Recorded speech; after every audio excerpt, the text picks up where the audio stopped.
Hello, everybody, and welcome to another virtual studio show here on MXGP, live on the MXGP Facebook page with me, Paul Malin, and Lisa Leyland. Our guest today during this coronavirus lockdown will be Conrad Mewse from Hitachi KTM UK, fueled by Milwaukee. He will be in England. I'm here in Belgium.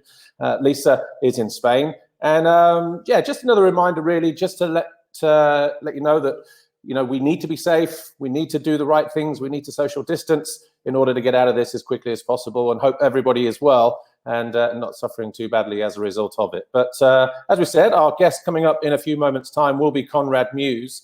But before we meet him, Lisa Leyland, obviously last week you were complaining that you were doing the decorating. Did you get it all done? Yeah. To be honest, it hasn't really gone to plan. I think I may have bit off more than I can chew, but I'm sticking with it. I am sticking with it, Paul. It's the first time I've done anything like this before. DIY and all that sort of stuff around the house, But how are you able to decorate? You've got shops that are open that you can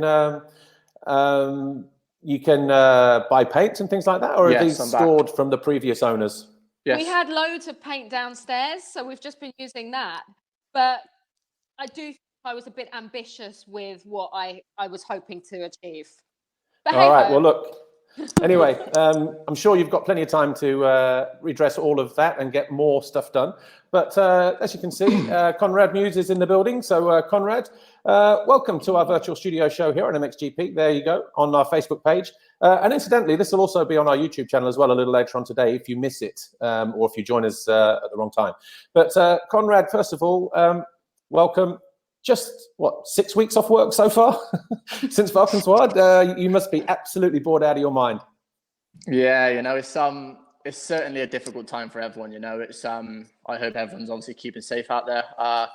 But yeah, it's been a crazy start to the year, really. Like we obviously prepared to be ready for the start of the year, and then I had 2 races, and now I feel like I'm almost in an off season again. Like it's super strange, but I mean. Yeah, it's the same for everyone, and we're going to obviously take it how it comes. But yeah, I mean, I'm so looking forward to getting back to the races, and because I mean, with the time I had off last year, obviously I had 10, 11 months off with the injury. This kind of feels pretty normal to me now, not racing. So I'm kind of the opposite to everyone else. This feels pretty normal for me to be chilling at home, sat around watching TV. But yeah, no, I can't wait to get back to racing. Well, at least the weather's not been too bad. Imagine if we were in lockdown and it was raining every day, or if it was the middle of winter where it's dark in the morning when you wake up, dark when you go to bed at night. It would be a even worse situation. But you're hanging on okay. You're doing okay during this period. Yeah, definitely. No, it's good. I kind of preferred the rain. I'm going through so many bottles of Factor 50 sun cream at the minute. It's ridiculous. And the after sun as well. That's the most important one. But no, it's I'm coping well. I'm doing a lot of training. I'm keeping my head down, and most importantly, I'm staying motivated. It's very difficult in this time. But yeah, like I said, I'm doing everything I can, and I think that's all we can do at the minute and play it by ear. Conrad, you said you're doing a lot of training. Have you backed it down a little bit, or are you still on your regular program? I mean, for me, I'm coming off, like I said, I'm coming off the back of last season, so I'm pretty fresh. I'm almost behind in some aspects, because I've been out for a while. So I'm continuing my regular program. It is a bit difficult, like I said, because we don't know when it's going to start back up again. So we don't really know when we want to be peaking, when we don't want to be peaking. So it is difficult. I mean, we've kind of took it back a notch a little. I'm looking to come back into the season very strong. Okay, well, do you work with a fitness coach or a riding coach, or do you pretty much do your own thing usually? No, so I've got both. I have a fitness coach, Paul Ryman. He lives in a little village about 20 minutes from me. And I also have Stephen Sword as my riding coach. So he's also does the riding part, and he tells me obviously what to do on a day and things like that, and he picks up pointers. So yeah, my circle is fantastic, and especially going into this season, I felt very confident even off of the injury, you know, having a long time off the bike, there was a lot of positives to that injury, which I've overcome, and in which I've come into this season with a very positive attitude. So, yeah, all in all, it was a good first 2 rounds before it all stopped. Okay, well, we've got a question for you on social media, Conrad. This one is from Inga JJ, and he says, what are your current Netflix recommendations? What am I current? What? Sorry, I missed that one. Netflix recommendations. Netflix recommendations. I don't know, I'm quite into the romantic side of Netflix, like the sit down, chill, watching the love stories. I'm quite into no, that. you're not. Oh, come on. Really? No, I mean, I'm not really a Netflix man, you know. I'm just kind of, I just annoy people if I'm getting bored or something like that. So I find it very difficult to sit there for longer than 10 minutes and watch something. But if I'm not going to lie, if I do watch something, it's usually a romantic film, like a love story that I can relax to. And yeah, so.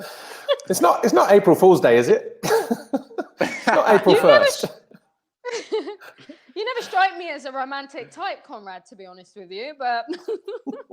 No, I have got a soft heart on the inside. Oh, bless. Well, look, during this lockdown, have you been able to learn a new skill or anything? We've seen some people doing the toilet roll challenge, or maybe some people learning new languages or whatever, musical instruments. Have you been brave enough to venture out and try anything else? Try something new? Yeah, I have actually. I was watching the last live with Jeffrey and Lisa. Actually, they're having an argument over the Justin Bieber fan. I've been learning a few of the Justin Bieber songs. Actually, I've got a few of the raps dialed in, so I'm pretty pumped about that. Go on then, give us one. Do you want me to rap for you? Go on, straight off the bat. Yeah. All right. Ooh, baby, baby, baby, ooh, like baby. Oh my goodness. Backing I have no singer. words, actually. If I got song to it, I can rap the whole chorus, but... That's brilliant. Right, we have another question for you, Conrad. This one's from Marcus Nielsen, 160, and he says, who was your favourite rider growing up? He says what, sorry? Who was your favourite rider growing up? I've always been a massive fan of Ken Roxon. Yeah, I think his style is incredible in the way he rides. That's my role model. I look to ride like him. I look to he's my kind of like motivation. So I look to kind of be like him, really. Fantastic. Okay, well, let's talk about the first couple of rounds then. The season kicked off at your home GP in Matterley Basin, 4th in race 1. Couldn't have gone much better than that for you.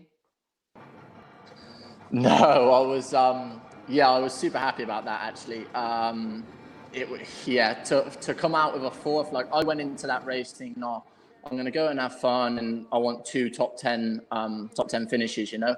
But I just really wanted to focus on the start. Like the start killed me, like at the start of last year, and is what's done it for the past couple of years. So I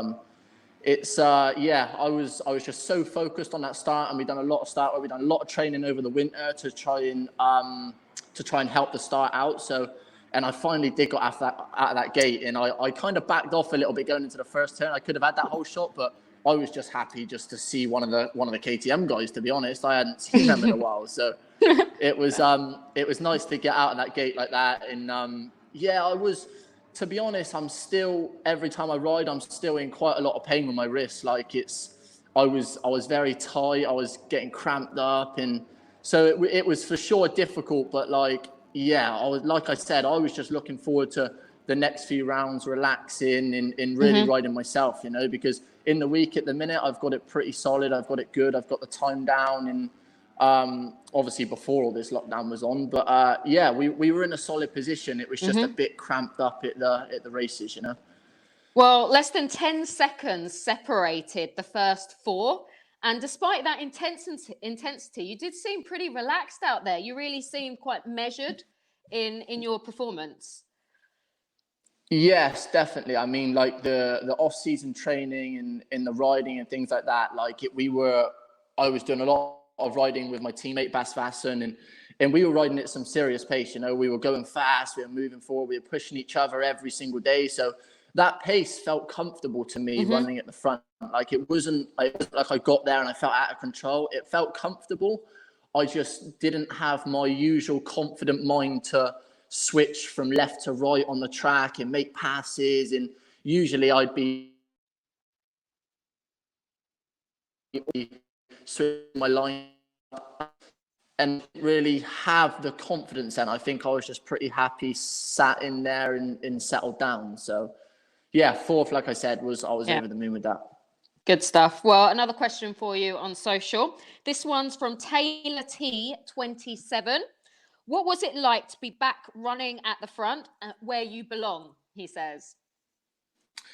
Yes, no, definitely. It was for me, that's what I want, you know, is to be back at the front. I've had a few races at the front in the past couple of years where it's been nice to run at the front, but I just want to get that buzz again, you know, like I haven't really shown my full potential over the last few years.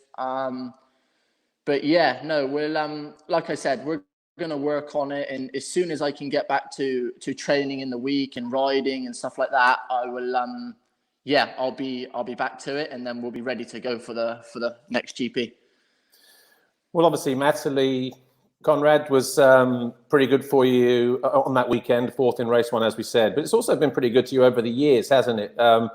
2012 in the European 85 Championship, you won a race there. You won both races to be European champion a year later in 2013. I think you got a sixth in race one last year.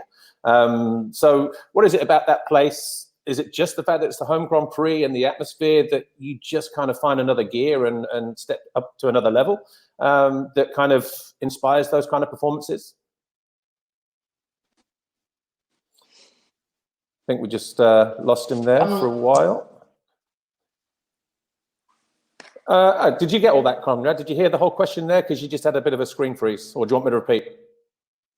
I think he's just refreshing his connection there. But interesting to hear, Lisa, there about him just talking a moment ago about while everyone else is in lockdown at the moment and sort of missing riding, he was sort of saying that, you know, he didn't ride actually for about 11 months last year and was just kind of, oh, he's back. He's back. Yes, I'm back. So, Conrad, yeah, I'll repeat the question. As I said, Natalie over the years has been pretty good for you. You got fourth on the weekend, or the first race this year. But 2012, you won a race in 85 European. You won both races there to be crowned 85 European champion in 2013. And you got a sixth in race one last year as well. So what is it about Natalie that you kind of just rise to that occasion? Is it the fact that it's home Grand Prix, that British support, or is it, you know, a combination of you and the track and just feeling really at home there?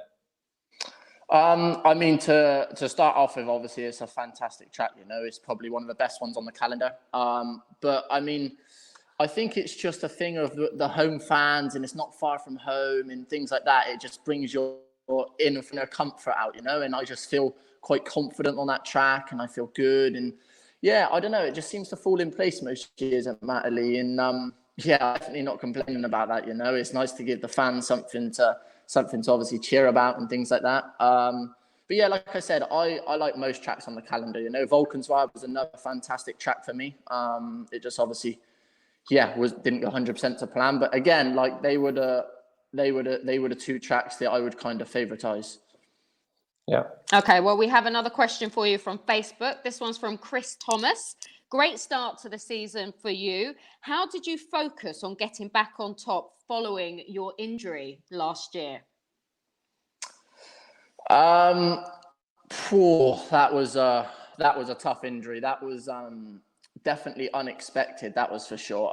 When I first done it, I thought, yeah, okay, maybe 4 to 6 weeks, a broken wrist, I'll be fine. I'll be back to it. And yeah, 11 months later, 5 operations I've had, and I've had metal work in and out and stuff like that. So it was very difficult. It was a tough time for me. But like I said as well, like some of my problems I had before that injury were then cleared whilst I had the injury. So when I come back, I was really motivated to get back to it and almost put my new self to the races, you know. And really looking forward to it. And that was what I'd done. That first race at Matterley, I almost felt like a different person out there. Although I haven't been at a GP for a while, I felt like a new person. And it was nice to feel like that. It was nice to enjoy my riding again. It was nice to have fun. And yeah, like it was definitely nice to be at the front again. That was for sure. Fantastic. Well, another question from OJJ106. How old were you when you started riding? What age did I start riding, did you say? Yeah. Well, I first rode a bike when I was 2. I don't think I was very stable then on the thing. My father actually jumped off the back on me riding around a little field near mine, and I happened to carry on riding it. So yeah, it's been ever since then really. But I mean, I actually I quit for a few years. I think I was about 5 or 6 because I was so hooked on football with the school. So I was playing football after school and in the football matches. So I quit for a couple of years, and then that was it. I was back to it, and it's been ever since. We obviously went to Europe to race as a kid in the on the 85s, and it's just progressed from there. And then obviously it turned into a job, and that was it. And I can't get away with the kid fitness anymore. Now I've got to do some training in the week. I noticed at Matterley that you were wearing a wrist brace on that, injury after the injury from last year. Just give us the backstory on that. I think it was Valkenwald, wasn't it? Did you actually crash? And did you think it was okay, or did you know it was broken straight away? And how? I think you just touched on it a moment ago in terms of like metal in, metal out, and all the rest of it. How complicated was the injury for you to miss the rest of the season? So I actually broke my wrist at I believe it was the 2nd or 3rd British Championship at Canada Heights. Wow. I actually had the injury there. It was a first turn crash. I got caught up in a pile up. In the moment, I wanted to hold on to the clutch, hold on to the gas to kind of keep the bike running as you do, so I could pop back up as quick as I can and go again. But yeah, as I went down, I kind of still had hold of the bars, but I flipped over, so my wrist then snapped. And yeah, we now coming back, obviously with them wrist braces. My wrist that I injured, my right one, I wouldn't actually be able to ride without one of them wrist braces now, because I've got very little movement in my wrist. I've probably got maybe 40%, so my wrist is. Okay. We'll pick it back up in a moment with Conrad, but yeah, it's never good when riders get injured and have to go through all that kind of thing, because we did miss him out on the racetrack, obviously, last year for a very long period of time. But in terms of, the other thing as well, it's when a rider does get injured, it's kind of that unfamiliar or that uncertainty of, do I have a ride for next year? Is it going to be a problem, and it's the same with all sports riders, sportsmen and women, that have that when they get injured. Hopefully it's a quick turnaround and it doesn't affect things too much. But at the same time, there's always that, what if, and some injuries initially don't feel that bad or don't seem that bad initially. But, then sometimes you get the bad news that you don't want, and it can force early retirement. But, while we wait for Conrad to reconnect, how are you enjoying these virtual studio shows, Lisa? I think it's brilliant. I think modern technology these days, and I think it's crazy how the world has still come together with social media. I mean, you see interviews every day, don't you, on Instagram now? You see the Instagram lives, and we've got our little studio show set up here. That I just think it's like you are in the same room as me, Paul. It's like I am. I'm next door. But I just think it's brilliant. I mean, obviously, I would prefer to be at the races, and I would prefer to be in our studio show at the track. But something like this, I think for the situation we find ourselves in at the moment, I think it's absolutely fantastic. And, the feedback that I've got from a couple of the guys that have been on the show so far, they've really enjoyed it. So I think so far we've had Jeremy Seawer. Jeremy Seawer kicked it all off, didn't he? The Monster Energy Yamaha rider, talking about his goats and all kinds of things. Nice view over the Swiss countryside. Of course, we had Jeffrey Hurlings last week, Red Bull KTM. That was actually quite a very open chat with him, wasn't it? Especially the quickfire questions, the Bieber Timberlake kind of thing. I thought he'd grown out of the whole Bieber thing at that point, but clearly not. Yeah.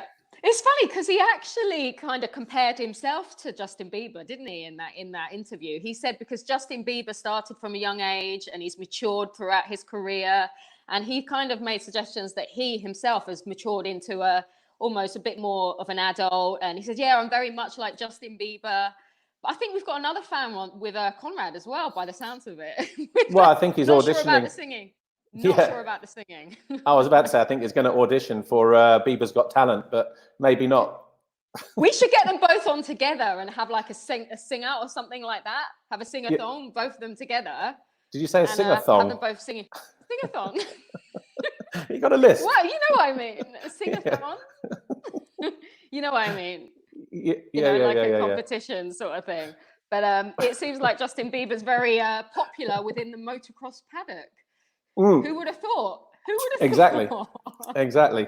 But obviously, if you're just joining us here live on our MXGP Facebook virtual studio show, we've just lost Conrad Mewse momentarily. He's trying to reconnect to us, and obviously, as soon as he gets back, we will get back to him. But before we lost him, it was interesting, Lisa, to listen to what he was saying about with everybody being on lockdown and not riding at the moment. He said it was almost like that's kind of normal to him because of the time that he had off last year. It's not a great thing to sort of have to think about or to say, but that's probably the reality. It sounds like it was a very complicated injury. Yeah, it did seem a lot more complicated than I actually realised. But I think that's probably why in the first round when he came back in Malin, we saw him up at the front again. Maybe because he didn't have any expectations, obviously, in that first round, coming off such a tough injury. And maybe that could have been the fact why he put in such a great performance, I think, because there wasn't any pressure on his shoulders. He thought, right, first race back after injury, see what I can do, dust the cobwebs off. And we see a great ride from him. So I think, he surprised himself, but it was definitely good to see him up at the sharp end where he belongs, like we heard earlier. Yeah, and actually, one of the things that sort of, he hasn't mentioned it, but the previous guests that we've spoken to, Jeremy Seawer and Jeffrey Hurlings, they've all commented on how good the circuit was in Malin. And I do believe that we've got Conrad back, just getting himself back into position. But the conditions were absolutely perfect, and we saw it from the clip that we saw of him. Yeah. He qualified well. He started on the inside gate. He got around the first turn, sort of third or fourth, and was battling with people like Jago Kitz and Jed Beaton, Nickel Harrop. It was, and I think also Rennie Hoffer was in there for a while, but fourth place in that first race was pretty good. And obviously for the fans as well, it was fantastic to get that fourth place. But it's fun, yeah. For a first round, I know the weather was not the best, but you speak to everyone, even after that GP in Malin, and they would always say, a lot of people say Malin Basin's my favorite track, and it does, despite weather conditions, it lends itself to such good races. I mean, it's just great to watch, and especially seeing people that we don't often see at the sharp end, like Conrad, up at the front at his home GP.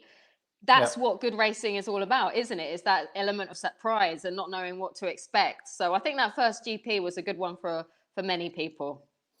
Yeah, and obviously, as we stand right now, as we know, we are in sort of pretty much lockdown all over Europe.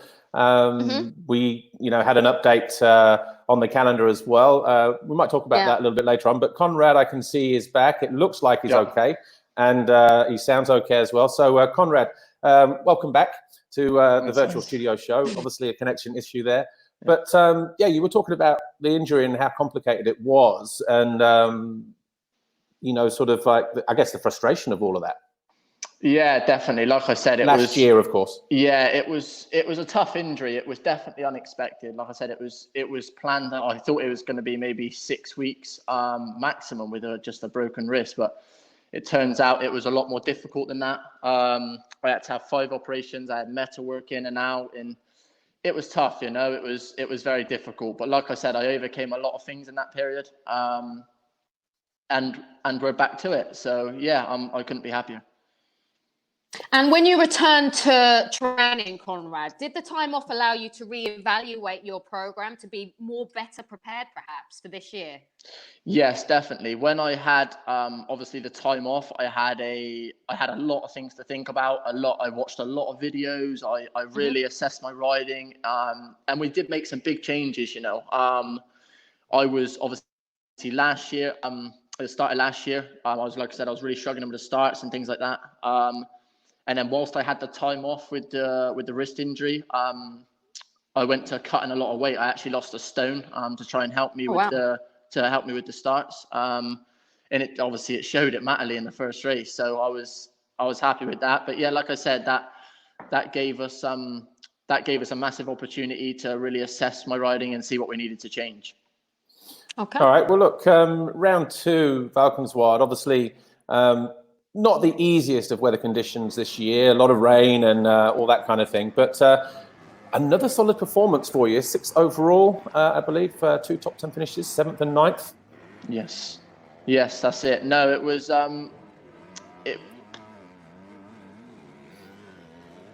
So just looking at Conrad here on screen, 2 top 10 finishes for him, a 7th and a 9th, and obviously not the easiest of conditions, as we can see, certainly on race day anyway, with all that overnight rain and rain pretty much forecast right at the start of MX2 race 1.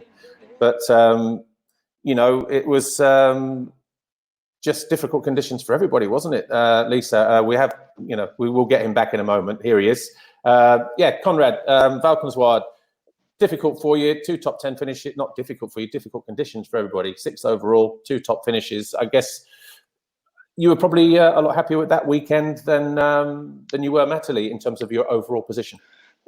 Do you know what? Actually, obviously, our goal going into Valkenswaard was the same as Matterley. It was 2 top 10 finishes, and just to go and have fun, But as soon as the Matterley result came and things like that, we kind of almost changed our goal, because we were like, right, we finished there. That's where we want to be now. So we was a little bit frustrated with the result in Valkenswaard, but I mean, with the conditions, it was a very tough weekend, So to come away with 6th overall, I was more than happy with. But it was a bit frustrating with obviously the goggles and things like that, because I could have had 2 really good finishes. I came right to the front in both motos, and then I think in both motos I made 3 pit stops in each moto. So it was it was pretty stressful, but we got there in the end and we finished 6th overall. So I'm happy.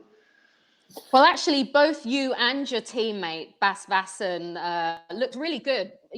Both of you made good starts, and it actually looked like perhaps in the off season, in the winter, your team had made some improvements to the bike or something like that. Yeah, definitely. Like I said, me and Bas done a lot of riding together in the off season and things like that, and I was super happy for him to get that result. Well, I say to get that result in Valkenswaard. He was riding incredible until a bike failure, And I was super bummed about that. But like I said, we've both put in so much work and we've worked together, and me and him get on great. He's a good friend to me. So it's nice to have someone on your team like that. And we work together in the week, There's nothing, obviously we're both with Stephen Sword, so he's got us working good together, and there's no obviously there's competition at the track, but it's helpful competition. We're both helping each other and both pushing each other on. So yeah, for him, like I said, him riding like that at Valkenswaard, he was riding incredible. So yeah. Absolutely. And it's an affirmation of how good the bike is working and how well the team is working as well. Definitely, the team are doing a fantastic job, and the bike's amazing, and like I said, we made some massive improvements over the off season. There were some changes throughout the team as well. I think that was it. Like now, at the minute, it's a positive. We've definitely gone in the right direction. But yeah, I think we've got a very good setup. The sponsors have been amazing. Everyone's coming together nicely, and we've put together a solid team. So, but without the sponsors and without the obviously people working in the team, the mechanics, the bosses, and things like that, none of this would be possible. So yeah, like I said, I can't thank them enough, and they've really made this season enjoyable for us so far. Good. Fantastic. Well, Conrad, are you ready for some quick fire questions. So these can be quite like, they're one-word answers as well, if you want. No Okay, problem. I'm going to speed through them. Conrad Mewse, do you have a middle name? Warren. Favorite color? Pink. Blonde or brunette? Oh, brunette. Most Sorry, most expensive thing you've ever bought? Oh, I'm quite tight with my money. I don't know. A pair of shoes. I am a shoe man. Not the car. Oh, maybe the car, actually. I was trying to keep that on the down low. What's the biggest waste of money that you've ever... What the biggest waste of money was? My car, hands down. Yeah? Yeah, you can take it back now if you want. Can I have it? You can give it to me. I'll get this out of it. You can have it off my hands, no worries. Aw, thank you. EMX 85 title, FIM junior title, or British title? Which means more? British. It was most recent. Okay. What's your favorite music? Rod Stewart or Justin Bieber? There's a bit of a mix, isn't it? They're like opposites. They're like total opposites. I can sing the song. I can sing both of them. Oh, go on then. A bit of Rod Stewart. Come on. I like the first cut is the deepest. That's a good one. Have you heard that one? No, I haven't. Remind us. The first cut is the deepest. Baby, I know. The first cut is the deepest. You have got a good set of lungs on you, Conrad. You really I tell you have. what, no one's going to be watching your guys live after they've seen this one. The viewers are just going to start dropping now, aren't they? Yeah, I know. Okay, are you any good in the kitchen? No, not at all. I've started to learn in this lockdown now. I'm just waiting for my Michelin star to come through now. Do you have any bad habits? Off the top of my head, I don't know. I probably have got quite a few. I'm sure my parents could tell you I've got quite a few. Favorite country, but not your own? Holland, Frickendale Special. Okay. Best racing memory? 2016, Matterley Basin in the MX2 class. Okay. Last time you cried at a movie? Oh. I mean, he does you like like the those romantic rom-coms, movies, don't you? He likes the romantic movies, so I'm guessing there's some tearjerkers. Yes, in there. actually, I had a bit of a tear. I was on the flight to Argentina, and there was a bit of an emotional movie on one of the TVs, you know. And I was watching that. I had a bit of a tear up. I had the Husqvarna team sat behind me, so I had my hood up. I had everything on. I was like, right, come on, pull this together now. But we got through it. Okay, well, we've got a couple more questions on social for you, Conrad. One is from Jake Smith. What has been the highlight of your career? I'd probably say one of my, obviously, the junior world title or the British title. You know, that's probably, I haven't got many to be honest, but they're one of there's probably a couple there. Okay. Ollie Harris. Would you change anything if you could do it all again? Yes, I would.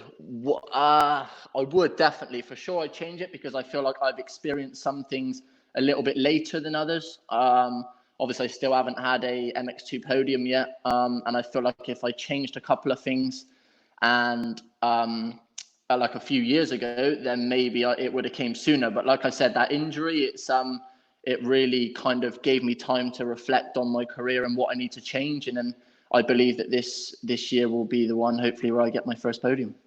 Fantastic. And I have to say, we have had so many questions, Conrad, asking if you were single. So, oh, really? Yeah, loads. Yeah. No, I'm single. Are you? I want to see my Instagram DMs single after ladies. this. Oh, the single ladies. Oh, the single ladies. Oh, I don't know the words to that song. You need to get someone to put a ring on it, Conrad. You need someone to put ring on it. They're not going to after they've just heard me sing Rod Stewart now, are they? Good point. Well, that's it for the social questions from my end. And I think we're about out of time as well. So Lisa, thanks over there in Barcelona, and obviously thanks to our production team as well over there in Italy. And Conrad, thank you for joining us on our virtual studio show here. We're calling it 2.3, the MXGP of isolation still. And but Conrad Mewse, Hitachi KTM, fueled by Milwaukee. Thanks for joining us, and we'll see you on a racetrack sometime soon. All that's left to say is thanks for watching. Thanks for your company this afternoon, as always.